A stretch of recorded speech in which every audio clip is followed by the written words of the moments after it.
भुक्तोर्जिता मुहुर्मोहान् मया सर्वेऽपि पुद्गला उच्छिष्टेष्विप्तेष्वद्य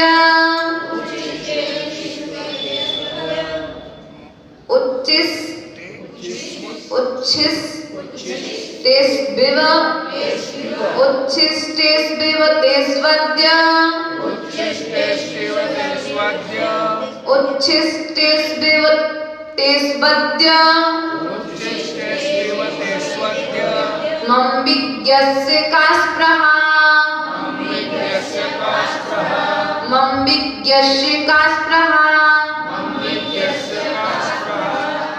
नामे मृत्यु कुतो भीतर। आत्मा ना तो आत्मा का मरण होता है क्या? मरण किसका होता है? नामे मृत्यु को तो भीतर, नामे व्याधि को तो व्यथा। और आत्मा के लिए कोई आदि व्याधि होती है क्या? ना हम बालो न बद्धुम। आत्मा ना आत्मा वृद्ध है और ना ही आत्मा युवा है। ये सब जो पुद्गल के परिणमन है, क्या है सब? यह जो सब कुछ चल रहा है, यह सब कुछ पुद्गल का परिणमन है। किसका परिणमन है भैया? पुद्गल का परिणमन है। क्या है पुद्गल का परिणमन?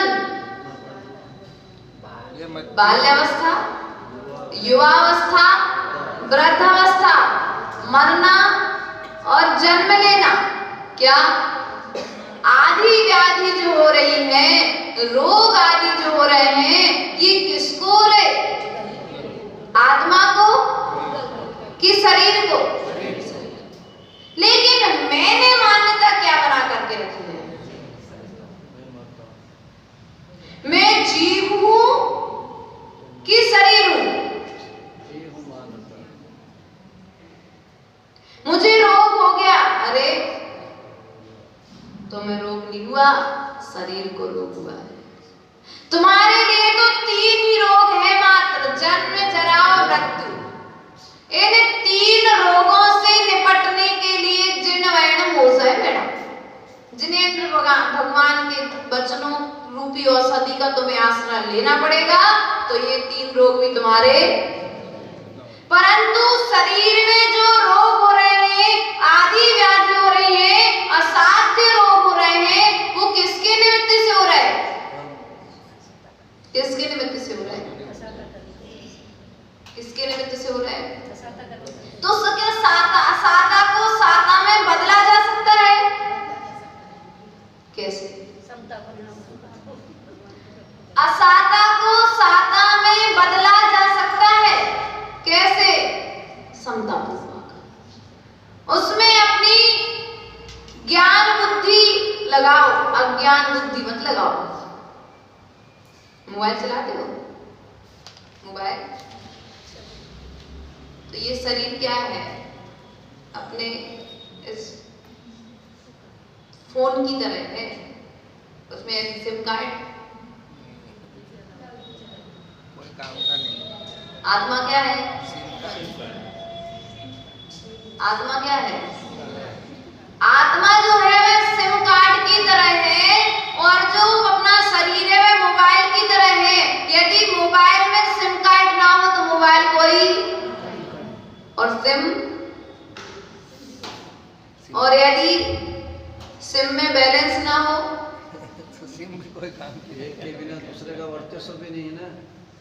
तो आत्मा ज्ञान रूप है। सिम में जैसे आप बैलेंस डालते हो तो आपके लिए यत्र तत्र सभी जगह का ज्ञान करा देती है, उसी प्रकार से जो आत्मा है वह ज्ञान स्वभाव वाली है। वह तुम्हारे लिए तुम्हारे कर्म अनुसार, जैसा तुमने ज्ञानावर्णी का बंध किया है, जैसा तुमने दर्शनावर्णी का बंध किया है, जैसा तुमने मोहनी आदि कर्मों के जो बंध किए, चारित्र मोहनी आदि के जो बंध किए हैं, उनके अनुसार तुम्हारे लिए संसार की दशा और दिशा का प्रदर्शन करा दिया। आचार्य भगवान कहते हैं इन कर्मों से बचने के लिए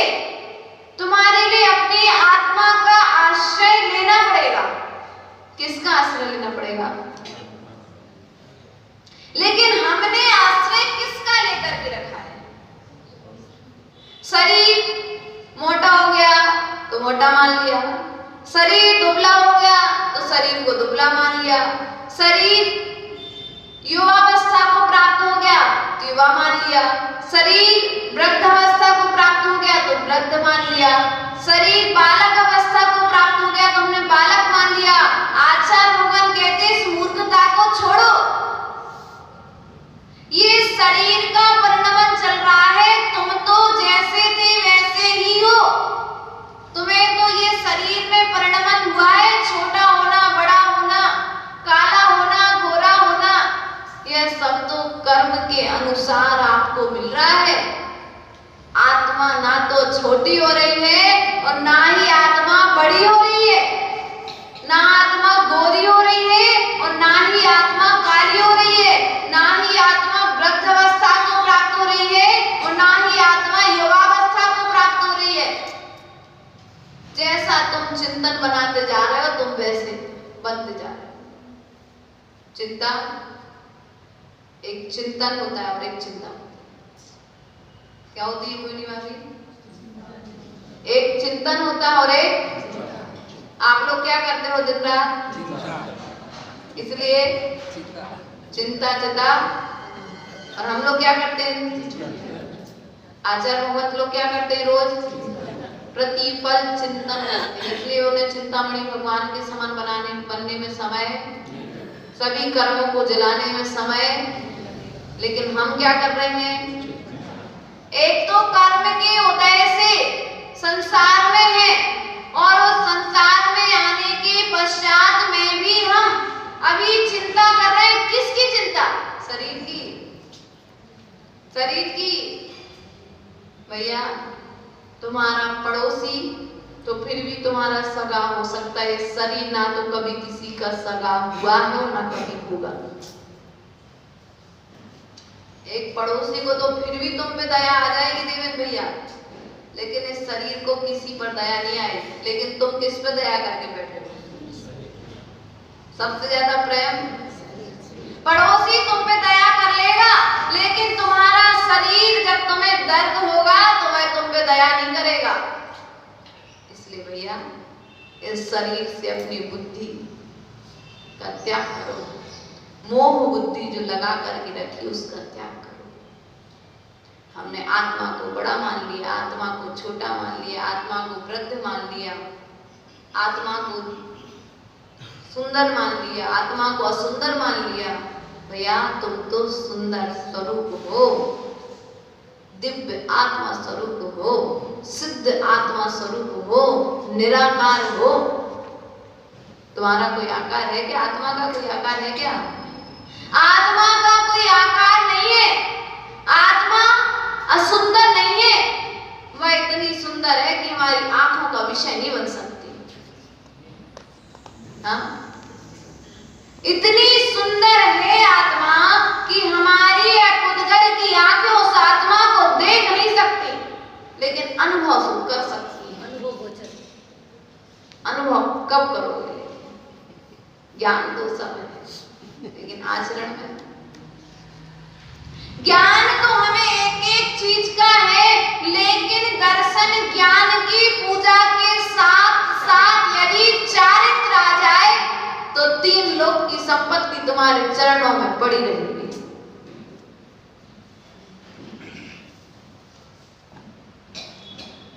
ज्ञान, दर्शन, सहज, चारित्र की पूजा है। इसलिए भैया ज्ञान ज्ञान ज्ञान ज्ञान ज्ञान इकट्ठा करो, बुरा नहीं है, लेकिन श्रद्धा रखो कि आचरण के बिना कल्याण नहीं। ज्ञान में भी कौन सा ज्ञान एकत्रित करना है?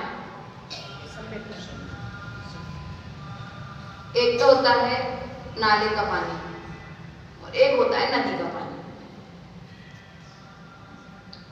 एक होता है नाले का पानी और एक होता है नदी का पानी। अब आपके पास जो ज्ञान है वो नदी का पानी का है कि नाले के पानी का? नाले का। घाट घाट का घर घर के पूरा जैसे नाले में सब जगह घर घर का पानी बह कर इकट्ठा होता है, गंदगी इकट्ठी होती है, उसी प्रकार से हमने क्या किया, इनके घर की बातें अपने दिमाग में, उनके घर की बातें अपने दिमाग में क्या करके रखी है। तो कौन सा ज्ञान है? और नदी का पानी, नदी का पानी नाले से भी बह करके नदी में जाता है, लेकिन जब नाले का पानी नदी में जाता है तो वह भी स्वच्छ हो जाता है, वह भी मीठा हो जाता है। उसी प्रकार भैया संसार में हो कोई बात नहीं, ज्ञान में अशुद्धि है कोई बात नहीं, शुद्धिकरण के लिए आ जाओ। कहाँ आना है? शुद्धिकरण के लिए जिनवाणी माँ के चरणों में आ जाओ, तुम्हारा ज्ञान भी नदी के पानी की तरह मीठा हो जाएगा। क्या हो जाएगा? नदी के पानी की तरह तुम्हारा ज्ञान भी मीठा हो जाएगा। अभी तो ज्ञान संग्रह में करने लगे हो और उस ज्ञान को संग्रहित कर रहे हो जिस ज्ञान में मात्र कसायों की पूर्ति है।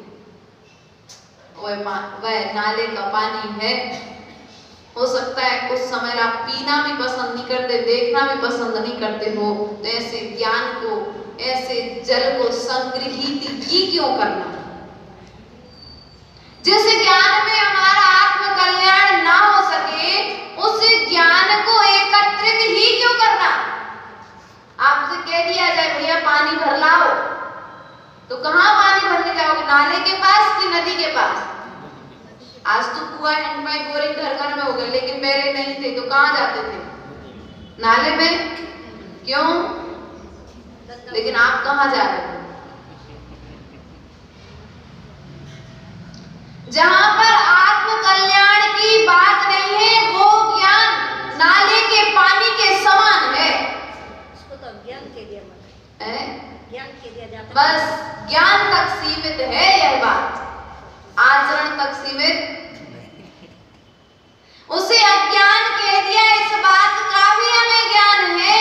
वह नाले का पानी जो संग्रहित करके रखा है हमने और उसी के संग्रहण में दिन रात लगे कि नहीं लगे हैं, और शिक्षा भी। उस ज्ञान के बिना कुछ होगा नहीं। हम कहते भैया तुम उस ज्ञान को प्राप्त करने में, नाले के पानी को संग्रहित करने में दिन रात लगे हो, हम नदी के पानी को संग्रहित करने में दिन रात लगे हुए हैं, और आप वहां और हम।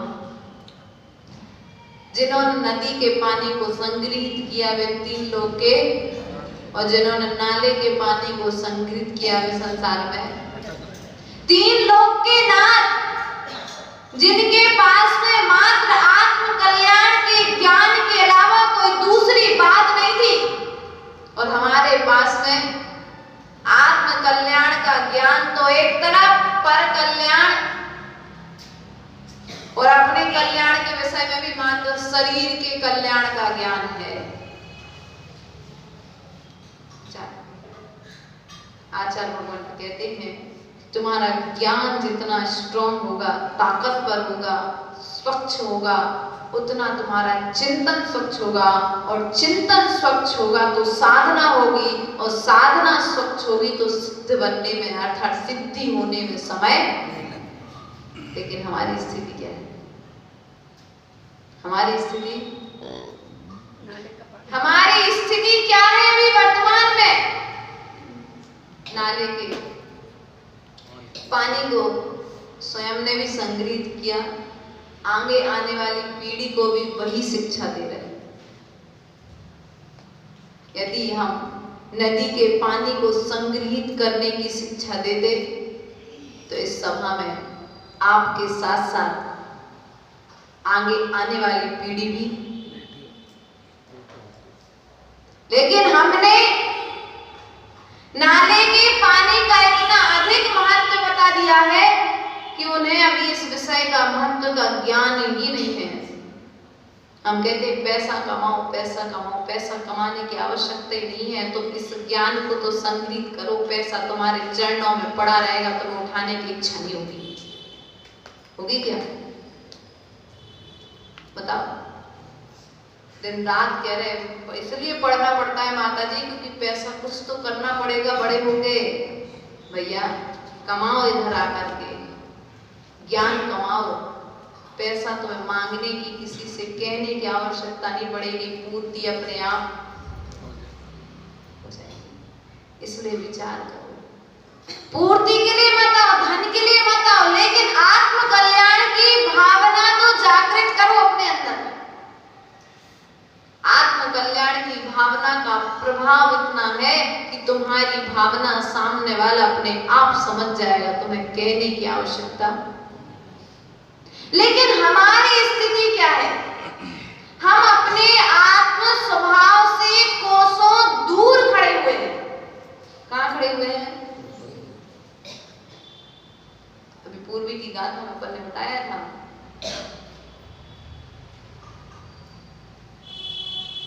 एक व्यक्ति के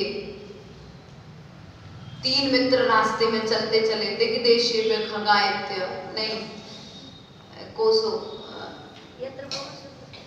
2 कोस जो चल चुका है वो 1 कोस चलने में क्यों विचार करेगा? यत्र भावा शिवम दत्ते द्यौ कियत् दूरवर्ती यो नत्या सुगम्युतिम पुरुषार्थिकम सफेद। जिस व्यक्ति ने 2 कोस चल लिया है वह आधा कोस चलने में विचार नहीं करेगा। छाया तपस्थयोर वेदा प्रतिपालयतोर महान, अपने मित्र का इंतजार नहीं करेगा तो छाया में बैठ करके करेगा कि वरमृतै पदम दैवम नामृतै व्रत। इसलिए भैया हम आपसे कहना चाहेंगे, भुत्तुर्जिता मोहर मोहन, भोगों से राग छुड़ाना है। किससे छुड़ाना है? हम भोगों में लीन हैं। किसमें लीन है भैया? अंबर जी भोग में लीन है। आज हमारे लिए एक वस्तु प्राप्त हो गई, क्या हो गई? आज आपने एक जोड़ी कपड़े ले लिए, 1 साल पहने, 2 साल पहने, 3 साल पहने, 4 साल पहने, 5 साल पहने, तो क्या हुआ? कपड़ा अच्छा नहीं लगा, फटा नहीं अभी, अच्छा नहीं लग रहा, लेकिन क्या किया? बदल दिया, दूसरा ले लिया। क्यों? अच्छा नहीं लग रहा वो तुम्हें देखने में, वो तुम्हारे लिए देखने में अच्छा नहीं लग रहा, पहनने में अच्छा नहीं लग रहा, इसलिए तुमने कपड़ा। लेकिन जो तुम भोग कर रहे हो, आचार्य भगवान कहते हैं आज यदि आपके भोग की सामग्री का हिसाब लगाया जाए, यदि भोग की सामग्री का मात्र यदि हिसाब किताब लगाया जाए तो सुमेरु पर्वत खड़े हो जाएंगे, तुम्हारा हिसाब किताब पूरा नहीं होगा। इतनी पर्यायों में आप भटक करके आए हैं और इतनी वस्तुओं का भोग कर चुके हैं, लेकिन फिर भी अभी भोग की इच्छा शांत नहीं हुई। मैंने आपको पूरे बताया था कि निवाला, आपके मुख का निवाला यदि आपके मुख से बाहर निकल जाए तो आप उसे द्वारा उठाकर के खाना पसंद नहीं करते। क्यों? खुद की झूठन, खुद के लिए। अब वही वस्तु जब तक बाहर थी, तुम्हें अच्छी लग रही थी, तुम्हारी आंख का अर्थात चक्षु इंद्री का विषय बन रही थी, लेकिन वही वस्तु मुख में जाने के बाद, दांतों से चबने के बाद, लार से मिलने के पश्चात बाहर निकाली गई तो वह तुम्हारी आंखों को देखने में भी अच्छी नहीं लग रही है। क्यों? चबा लिया उसको अच्छे से, और उसके बाद में यदि अंदर ग्रहण करने के बाद साथ मल रूप में जब बाहर निकले तो और भी घृणा उत्पन्न होती। तो आचार्य भगवत कहते हैं जितने भी तुमने भोग भोगे हैं वे अब जूठन के समान हो गए। किसके समान हो गए? लेकिन मोह की दशा है। किसकी दशा है? मोह की दशा है। आज भी उन भोगों में लीन तो चल रही है। उन भोगों के संग्रह की प्रवृत्ति आज भी तुम्हारी चल रही है। क्या कर रहे भैया? भोग और उपभोग की सामग्रियों को एकत्रित करने में लगे कि नहीं लगे? पैसा किस लिए कमाना? जो आप नाले के पानी स्वरूप जो ज्ञान एकत्रित कर रहे हो, तो वो किसके लिए कर रहे हो? पैसा कमाने के लिए। और पैसा किसके लिए कमाना?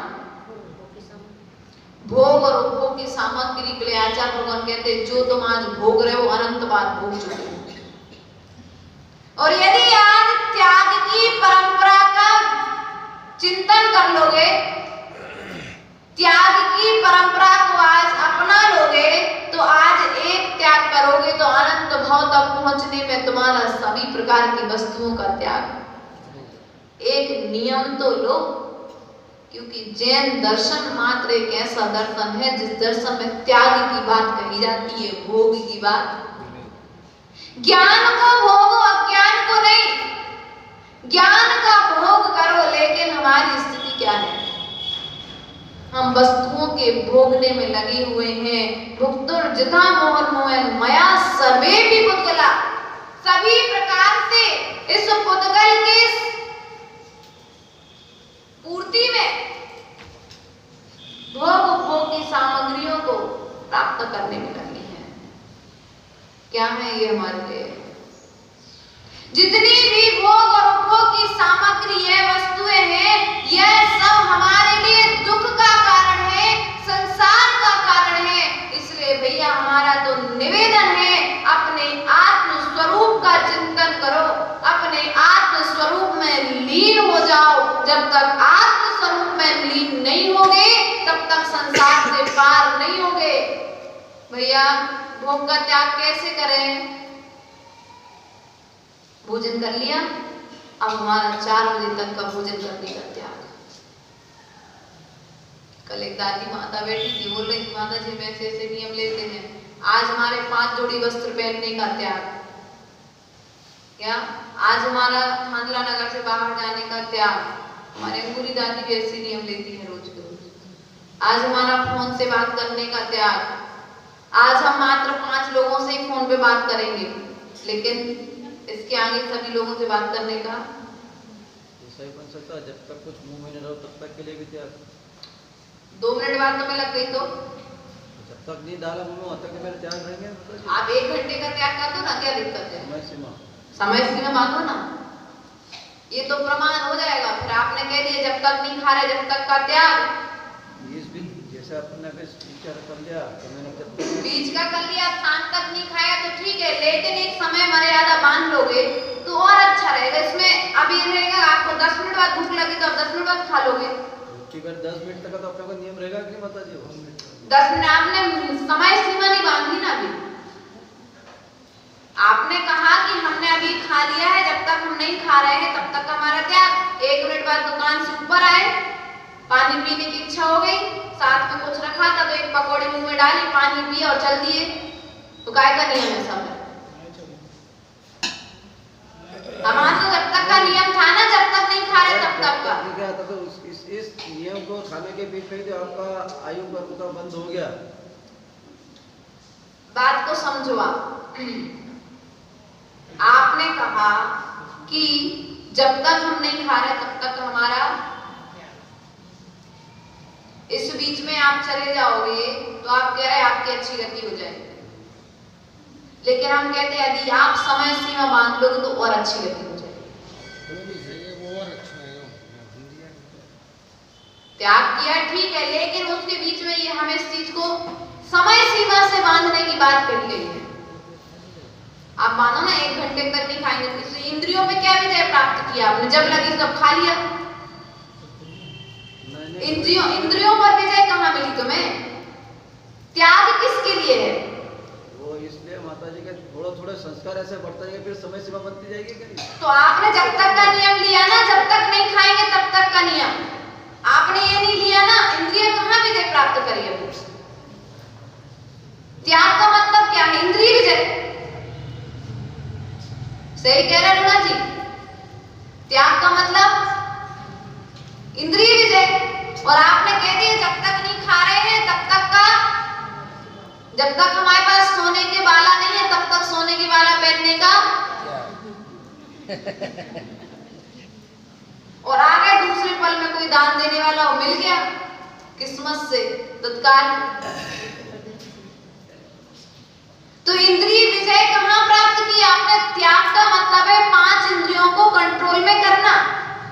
जब इंद्री ने मांगा तब आपने दे दिया तो कैसा त्याग फिर? शरीर ने कहा प्यास लगी है, नहीं महानता तो जब मानते जब आपको प्यास लगती और आप कहते हमारा 6 घंटे के पानी का त्याग है, तब इंद्री पर विजय होती, तब मानते आपका त्याग। जब पानी मांगा तब पानी दे दिया। ये तो मन आदि काल से करते आ रहे हैं, ये तो उन बच्चों के लिए है जो नहीं करते। संस्कार रूप है, धीरे धीरे संस्कार रूप क्या है? तुमने जब मांगा तब दे दिया, काय का संस्कार पड़ा आत्मा पे? बस ये हो गया कि हम त्याग इतना जान लिया कि त्याग करना पड़ता है। बस अभी जाना मात्र है, अभी किया नहीं है कुछ भी, क्योंकि जब मांगा तब आप दे रहे हो शरीर के लिए। सही चल रहा है? इंद्रियों को कहाँ विजय प्राप्त हुई? तो अपनी तरफ से गलियारा निकाल लिया। रास्ता है, सब अपनी तरफ से निकाल सकते हैं। आना तो मंदिर तक सबको ही है, कोई पास वाली गली से आएगा, कोई दूर वाली गली से आएगा, लेकिन कोई उड़ के तो आ नहीं पाएगा। आना सबको है, लेकिन मार्ग ऐसा निकालो जिस मार्ग से आप जल्दी पहुंच जाओ। उसका मार्ग है इंद्रिय विजय। तो इंद्रियों पर विजय प्राप्त करने के लिए मार्ग क्या है? समय सीमा बांधनी पड़ेगी। क्या करनी पड़ेगी? समय सीमा बांधोगे तो इंद्रियों पर विजय जल्दी प्राप्त कर पाओगे, लेकिन समय सीमा नहीं बांधोगे तो इंद्रियों पर विजय।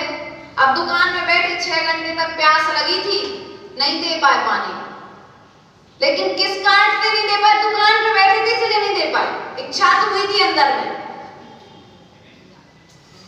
इसलिए हमारे कहने का तात्पर्य आपसे इतना मात्र है कि कोई भी नियम लो, 1 दिन का लो, 2 दिन का लो, 3 दिन का लो, 4 दिन का लो, 4 घंटे का लो, 1 घंटे का लो, आधे घंटे का लो, लेकिन समय सीमा से बंध करके लो।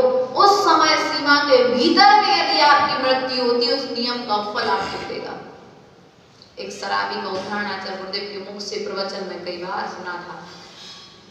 एक शराबी ने नियम ले लिया कि उसने भी समय सीमा बांध लेते हैं। इतनी बड़ा हॉल है, वह मुनिराज के श्री चरणों में पहुंचा तो महाराज ने कहा कि भैया तुम शराब छोड़ दो। महाराज ने कहा, शराबी ने कहा कि महाराज मैं सब कुछ छोड़ सकता हूँ, लेकिन मैं शराब नहीं छोड़ सकता। महाराज ने कहा ठीक है भैया, नहीं छोड़ सकते तो एक काम करो, हमारी बात मानोगे? बोले ठीक है। तो बोले एक काम करना, धागा होने वाला काम चलता था पहले, धागा गुथते थे ना, तो एक टाका उसका उधर रहता था और एक खंभा इधर रहता था। तो आचार्य महाराज ने कहा था, महाराज जी ने कहा उस व्यक्ति से कि जब तक तुम उस खंभे से इस खंभे तक ना आ जाओ तब तक तुम्हारा शराब का, और जब तक तुम इस खंभे से उस खंभे तक ना पहुंच जाओ तब तक तुम्हारा शराब का क्या हो गई? समय सीमा। उदाहरण समझ में आ गया? समय सीमा नहीं थी तब तक नियम का फल नहीं था, लेकिन समय सीमा बन गई कि जब तक मैं उस खंभे से इस खंभे तक नहीं आ जाऊंगा तब तक मेरा शराब का त्याग है। कैसा करते करते बहुत दिन बीत गए, और दिन बीतने के पश्चात में धागा पोते पोते एक दिन उस व्यक्ति का बीच में मरण हो गया, वह देवगति को प्राप्त हो गया। इसलिए अपन इतने मिनट का भी 10 मिनट का नियम लेकर के भी अपनी गति को सदगति में बदल सकते हैं। क्या कर सकते हैं?